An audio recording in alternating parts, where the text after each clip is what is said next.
Have you ever wondered why the flag of South Carolina looks like the flag of Turkey and many other Islamic nations?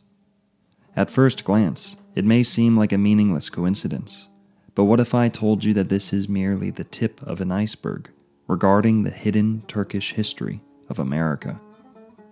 Did you know that a sizable population of darker-skinned Turkish people have resided in South Carolina for hundreds of years, whose origin is both mysterious and controversial? In 2014, the president of Turkey, Recep Tayyip Erdoğan, shocked the world by openly asserting that it was Muslims who had discovered the Americas centuries before Columbus. It just so happens that one of the oldest maps to ever depict the American Southeast was produced by a Turkish admiral, inscribed in the Turkish language. Other early maps depict Turkish or Ottoman flags across the American Southeast. And since we're on the subject, have you ever given much thought to how the turkey, a bird native to the Americas, got its name? The same goes for corn, pumpkin, and tobacco, which for some reason the English long assumed were Turkish in origin. Most Americans are taught that before the doomed English Roanoke Colony disappeared without a trace on the Carolina coast in 1590, it had been previously relieved in 1586 by Francis Drake, the famed English privateer, but rarely is it mentioned that Drake had brought over 200 Turks and Moorish Muslims with him. We also need remember that Charleston, South Carolina, was the primary port of entry for Africans sold into slavery, 10 to 15% of whom were practicing Muslims, thus making South Carolina the cradle of American Islam. As far as the Sunshine State is concerned, many people forget that South Carolina, along with the entire southeast United States, was once known as La Florida. New Smyrna, Florida, believed by some to be the oldest city in the United States, happens to be named for a Turkish city. Some of Florida's most historic buildings are even designed in the Turkish Architectural Style. Could these have been the inspiration for the map printed by Life magazine in 1916, depicting what America would look like if the Central Powers were to win the First World War, with Florida allotted to Turkey? In this video, we will prove without a shadow of doubt that there has been a Turkish or Ottoman presence in the Americas all along, one that has largely been swept under the rug. This presentation is dedicated to the land of four seasons, Old Byzantium, and the vicinity which Noah is said to have landed the ark. The views expressed in this video do not necessarily reflect my own. Now enjoy. Welcome to Florida, baby.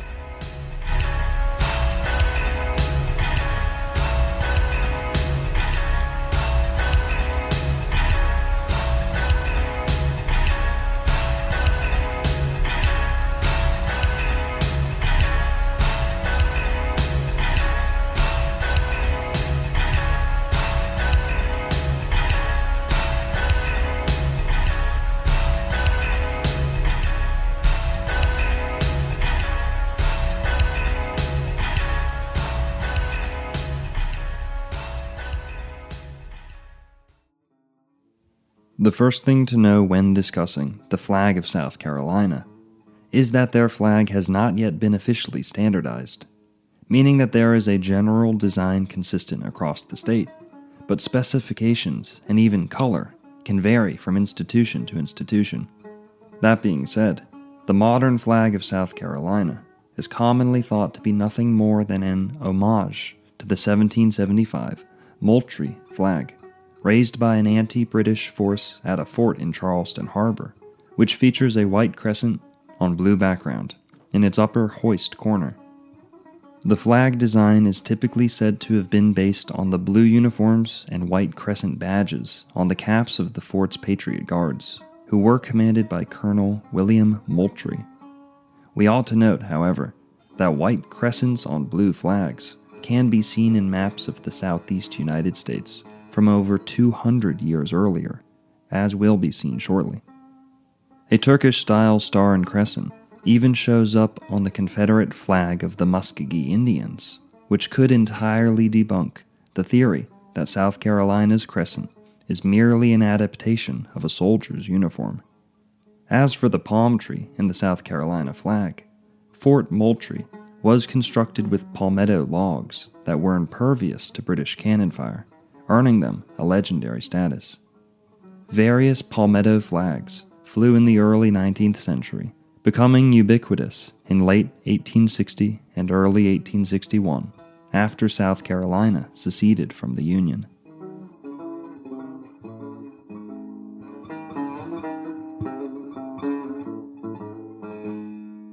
The palm tree also happens to be a well-known emblem of Islamic nations like Saudi Arabia. Though this all may seem like a coincidence at first, we may now address the living, breathing Turkish people of South Carolina, whose origin is both mysterious and controversial. The following comes to us from South Carolina's Turkish People by Glenn Browder and Terry Ann Ognebeni, Ph.D., who is a descendant of the Turkish community herself. Quote, Sumter County, located in South Carolina's Midlands, is about an hour and a half from the Atlantic coastline in one direction, and from the Blue Ridge Mountains in the other. Named after General Thomas Sumter, the fighting gamecock of Revolutionary War fame, it's a place like many in the historic Black Belt, the stretch of former slaveholding plantations that extends from Texas to Delaware. Sumter County has also been the traditional home to a community of dark-skinned people known historically and derisively as the Turks. The story of this community, who prefer to be called the Turkish people, shows how hard it can be to be considered American, even when roots run deep. The Turk community has always traced its history back to an Ottoman refugee who reputedly served the colonial cause in the Revolutionary War. A brief version of their traditional narrative holds that a Caucasian of Arab descent, known as Joseph ben Enhali or Yusuf ben Ali, possibly his Ottoman name, made his way to South Carolina, where he served as a scout for General Sumter during the American Revolution. The grateful general then gave Ben Enhali some land on his plantation to farm and raise a family, the story went. A few outsiders married in, but most who identified with the ostracized community and their progeny considered themselves people of Turkish descent. Amazingly, they persevered as an enclosed society, numbering several hundred persons in the area by the mid-20th century. For many years, the Turkish people's origin story was usually considered no more than myth, a fable concocted to sustain an outgroup through unpleasant realities of hard history. In 1973, a historian put it this way, quote, "A stranger visiting Sumter County today may come across a baffling breed called Turks. So meager are the facts relating to them that the wildest conjectures, based on what must surely be flight of fancy and geographical ignorance, have been advanced to support their origin. Members of the group persisted in claiming Turkish descent, and now we, a political scientist and a Turkish descendant, have confirmed the group's traditional narrative and beleaguered history through original research and oral interviews. The Turkish people didn't fit cleanly into the broader black versus white paradigm in that part of South Carolina. They adhered to an ancestral understanding that they were white people, but outside the Dalzell area, where most lived, they were shunned. Like their black neighbors, they were subject to insults, intimidation, and systematic oppression. The Turkish people had to go to federal court to be able to send their children to white schools during the 1950s, and only in the past few decades have they begun to enjoy things like getting good jobs in mainstream society, accessing healthcare at local hospitals, shopping at community businesses, or participating in Little League Baseball, without being turned away or treated as second-class citizens. So who, exactly, were these Turkish people? Were they really an Ottoman Turks' descendants who had endured as a distinct ethnic community against long odds in backwoods South Carolina?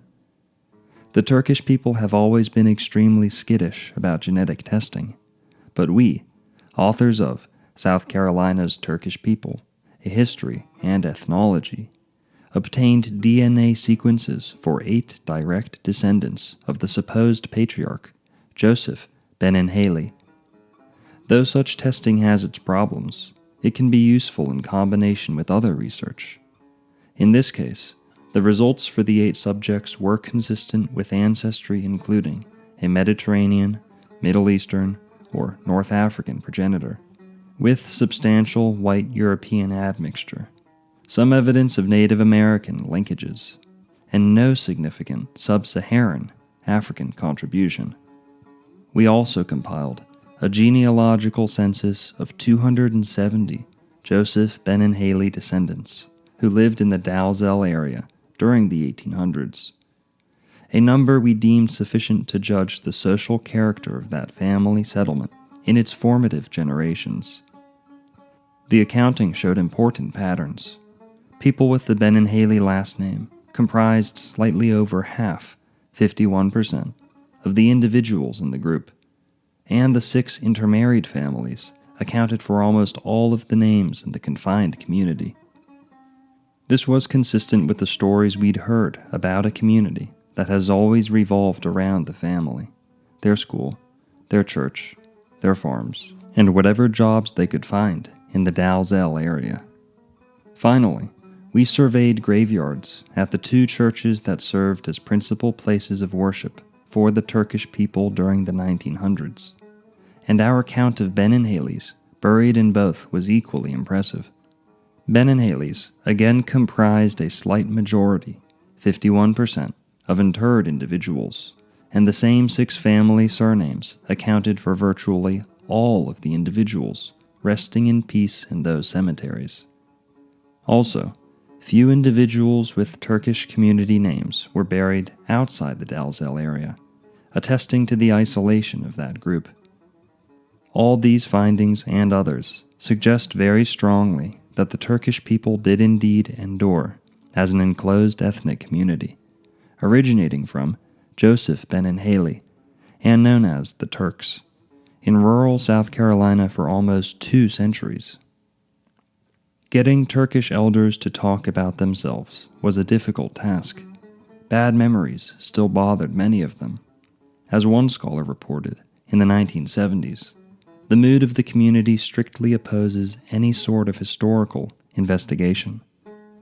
The people will tell any would-be historian that they don't know anything, don't think that anyone else does either, don't see any point in it, and think that he should go talk to some other member of the community. However, 4 brave souls, Boaz, Helen, Jean, and Tony, all adopting pseudonyms because feelings still run high in this area, talk to us about their personal lives and community experience. Our discussions with the Turkish people about their origins rambled, owing to the fuzzy interplay of ancestry and ethnicity. Still, all 4 stated that they were white people of Turkish descent, and they related their origins to General Sumter having brought their ancestors to Sumter County. Boaz explained their confidence and pride in the traditional narrative. Quote, "I assume I accepted it, just like anyone else who would have been from whatever ethnic background they were from," he said. "That's who I am, and I hold my head high." Regarding their isolation, Boaz speculated that each ethnic group in Sumter County probably just felt more comfortable being with people like themselves. Quote, "I don't want to have anything to do with you, just as much as you don't want to have anything to do with me," he said. But despite his explanation of mutual disdain, it was clear that Boaz and the others viewed white discrimination as the main cause of the extended, lonely history of this community. He noted, with sadness, that, quote, The Turkish boys and girls were not allowed on teams, like the American Legion baseball teams, and those type of things. The segregation was almost as bad as the segregation of the blacks. Not as bad, but bad enough." End quote.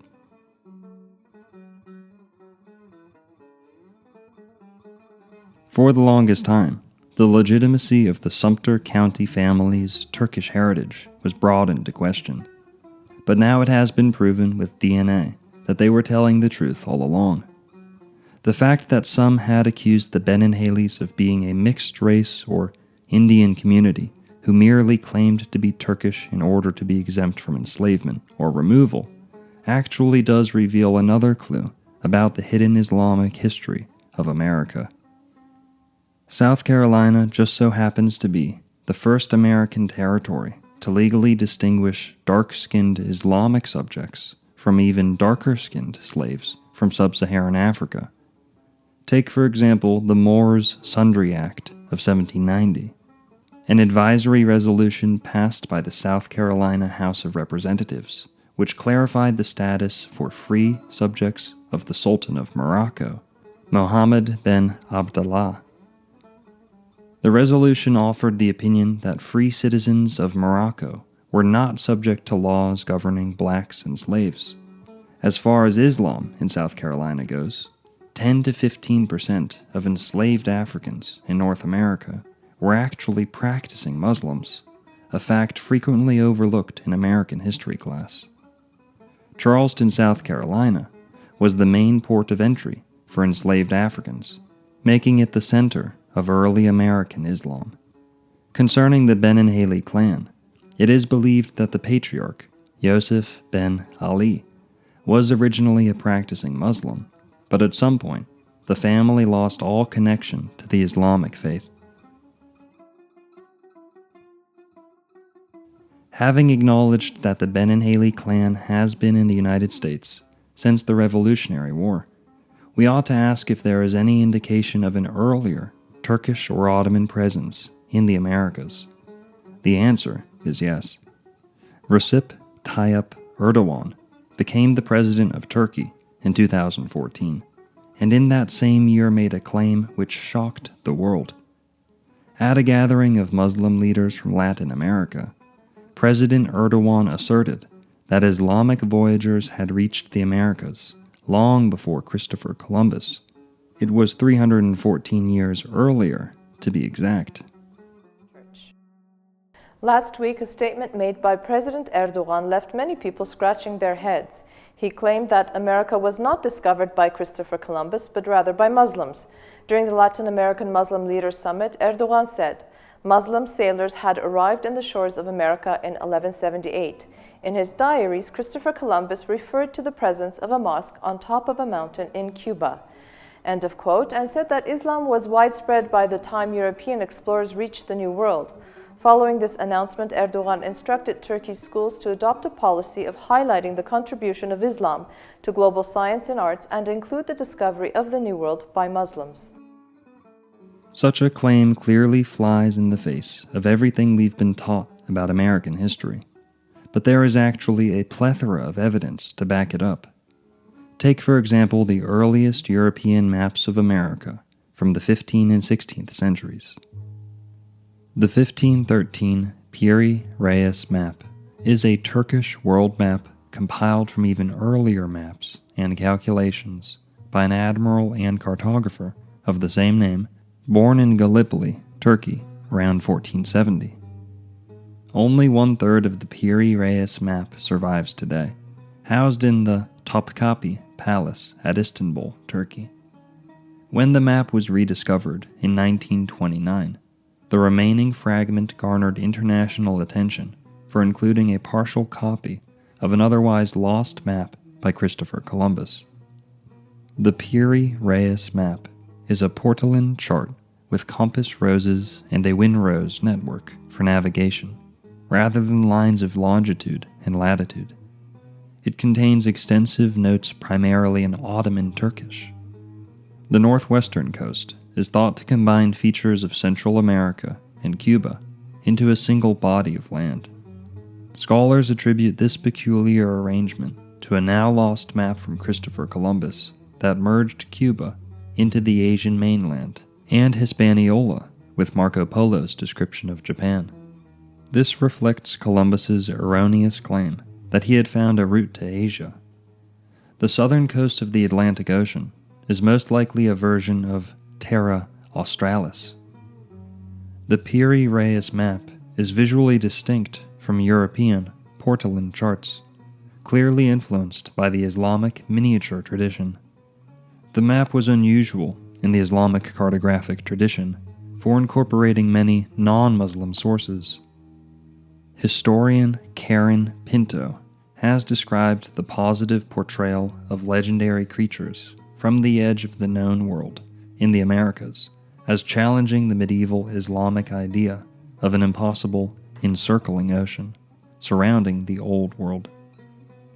Interpretations vary for the map. Scholarly debate exists over the specific sources used in its creation and the number of source maps. Many areas on the map have not been conclusively identified with real or mythical places. Some authors have noted visual similarities to parts of the Americas not yet officially discovered in 1513. One hypothesis, recently popularized by Graham Hancock, identified the southern landmass with Antarctica. Pires never sailed across the Atlantic himself, but rather compiled over 20 maps from Arab, Spanish, Portuguese, Indian, and older Greek origins into a comprehensive representation of the known world in his era. Pires would go on to serve as a corsair in the fleet of another famous Turk, Hayreddin Barbarossa, better known as the pirate Redbeard. Believe it or not, a handful of maps from 1555, entitled The Universal Cosmography, produced by a French cartographer named Guillaume Le Testu, do in fact show Turkish-style crescent flags in the American southeast, right around the Carolinas too. Among the European powers who we are taught colonized the Americas, neither the English, French, Portuguese, nor the Spanish were known to use the crescent on their flags.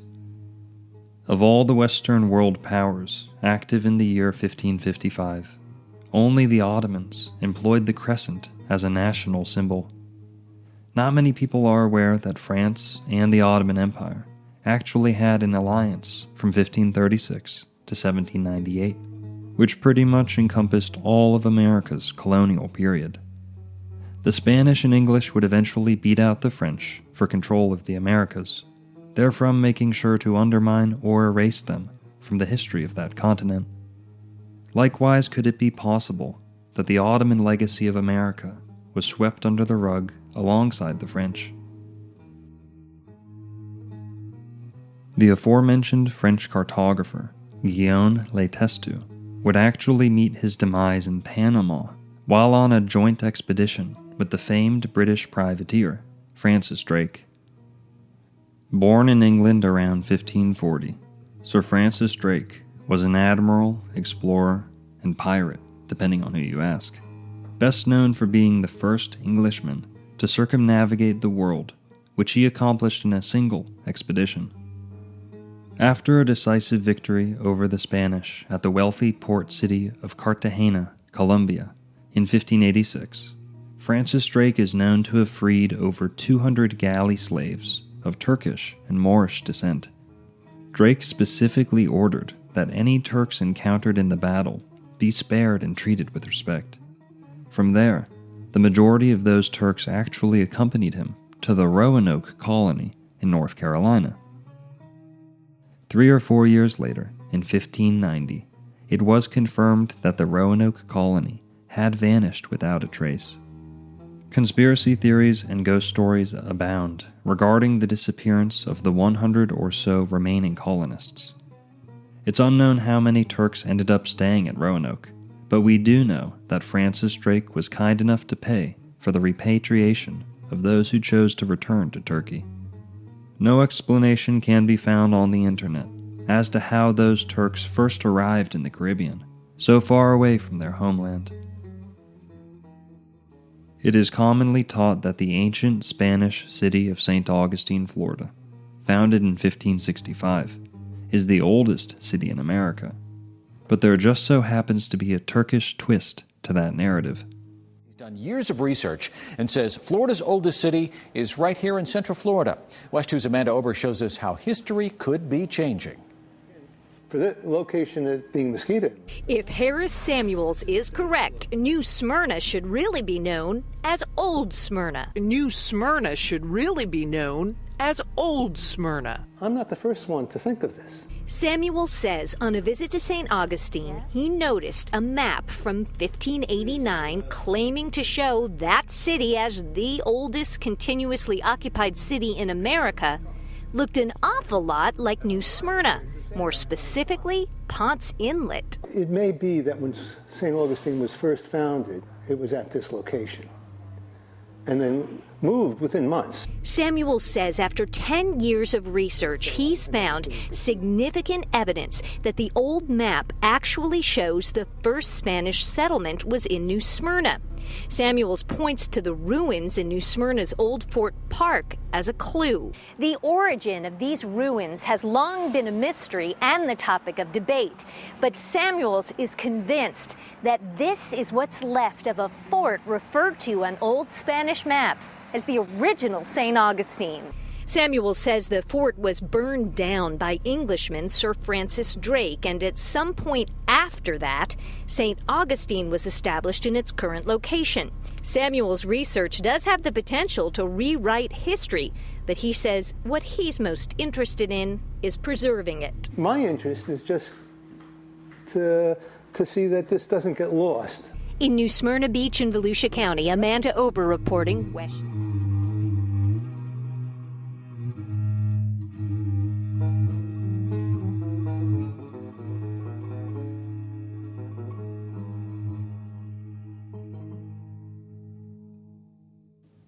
The city of New Smyrna, Florida, actually takes its name from the ancient Greek city of Smyrna, located in modern-day Turkey, today known as Izmir. And here's the little-known story behind why.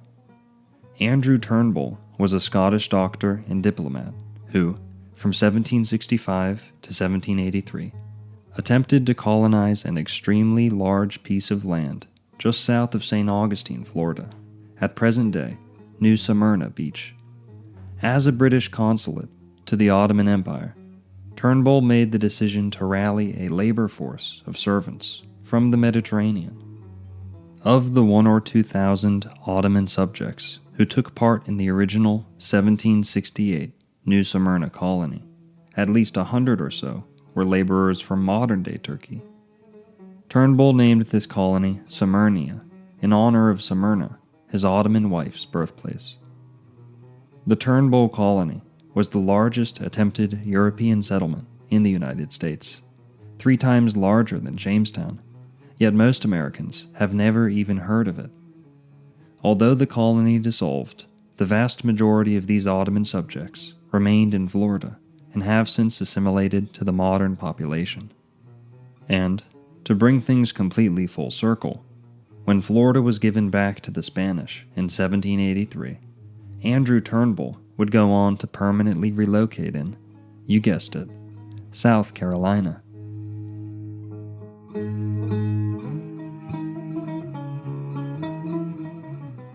Have you ever wondered how the bird which we call a turkey got its name? The story goes that when the Spanish first discovered these fowls in the Americas, the British had not yet brought any back for themselves to England, but had already developed the habit of calling the guinea fowl a turkey cock.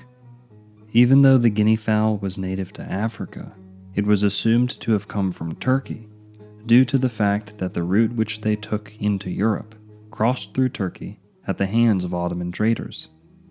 When the American fowl finally reached the markets of England, it is said that the English had trouble distinguishing it from the guinea fowl, and thus both kept the name of turkey.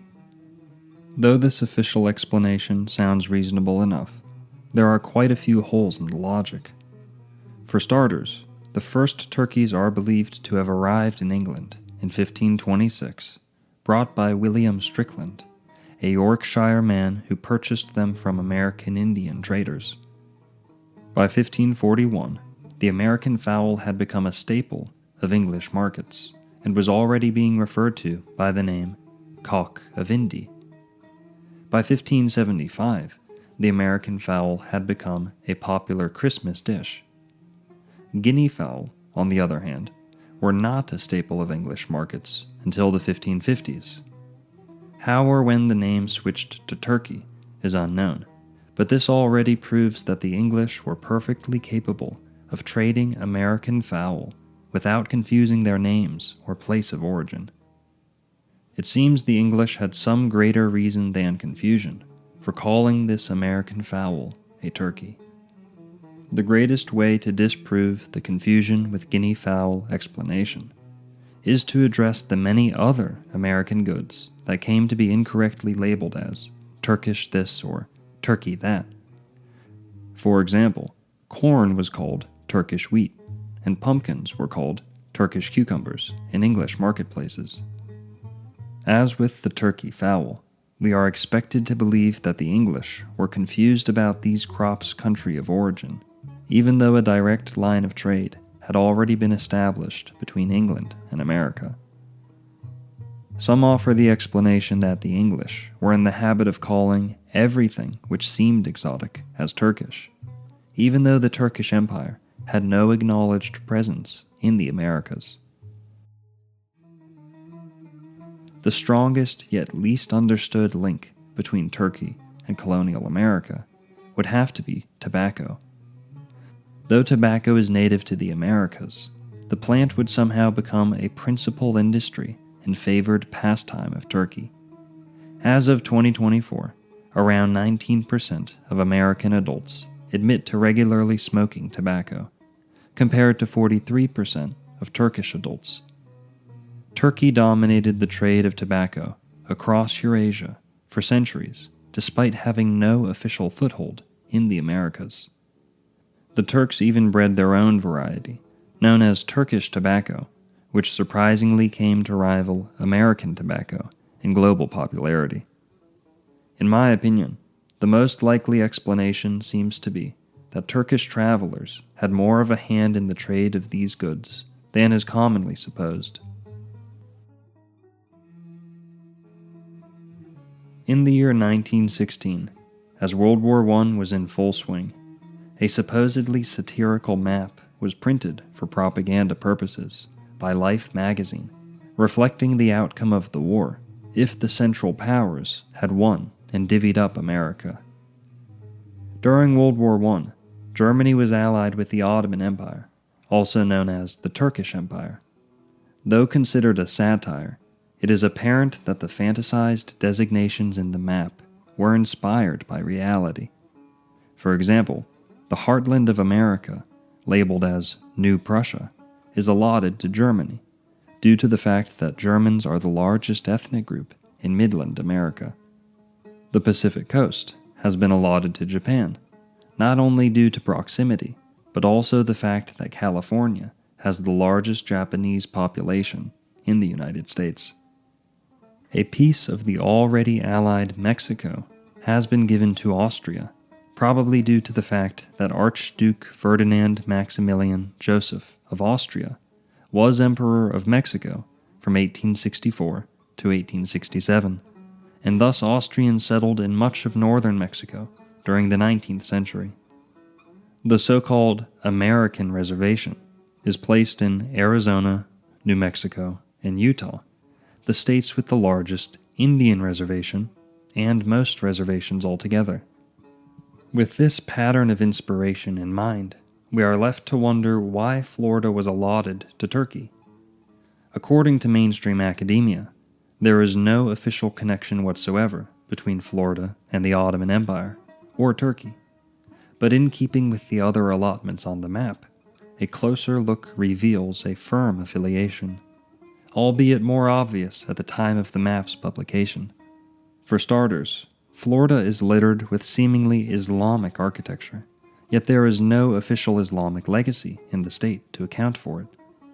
Tampa Bay is undeniably labeled as Constantinople Junction, due to that region's world-famous Turkish architecture, complete with minarets and crescent-tipped finials, having no apparent reason behind its design. Take, for example, the Tampa Bay Hotel, which we are told was constructed around 1888.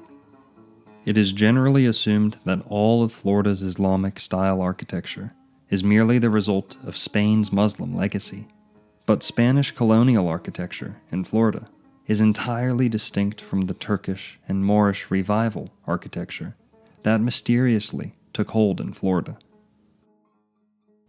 Then there is the matter of Florida's large and historic Greek population. Modern-day Greece was actually under the Turkish Ottoman Empire from 1453 to 1821, and the neighboring Tarpon Springs, Florida, happens to be the most Greek city in all of the Americas.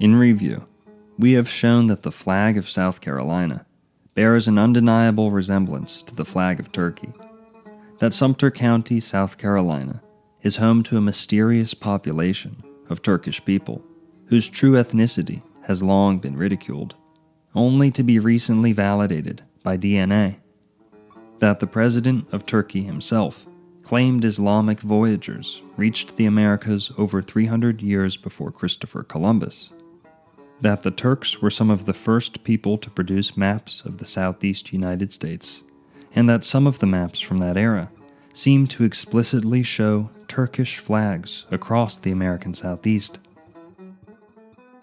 That famed privateer, Francis Drake, literally trafficked 200 Turks to the doomed Roanoke Colony on the Carolina coast. That America's oldest city may have been an Ottoman colony, named for an ancient Turkish city.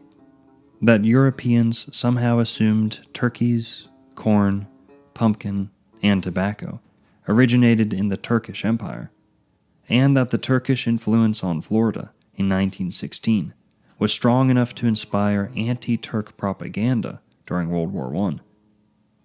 In closing, I thought you might like to know that as I write this script from Florida's #1 metaphysical book and crystal store, The Dancing Elephant in Lake Worth Beach, Florida, there happens to be a Turkish restaurant only a couple doors down.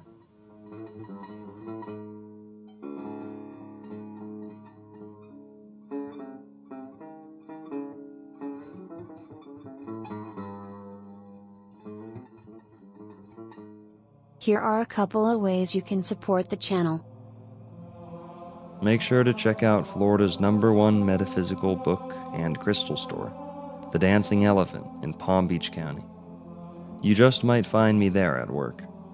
If you're not in the area, go use the code OWF at dancingelephant.shop for 10% off.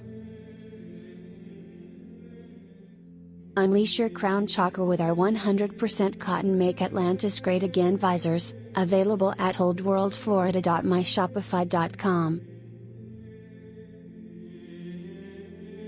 Shop Butterfly Pea Flower Tea and Shilajit with code OWF for 10% off at sipblue.com.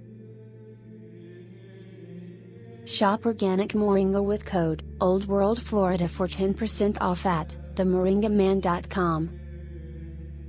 Join our Patreon for uncensored, ad-free content, patreon.com/oldworldflorida.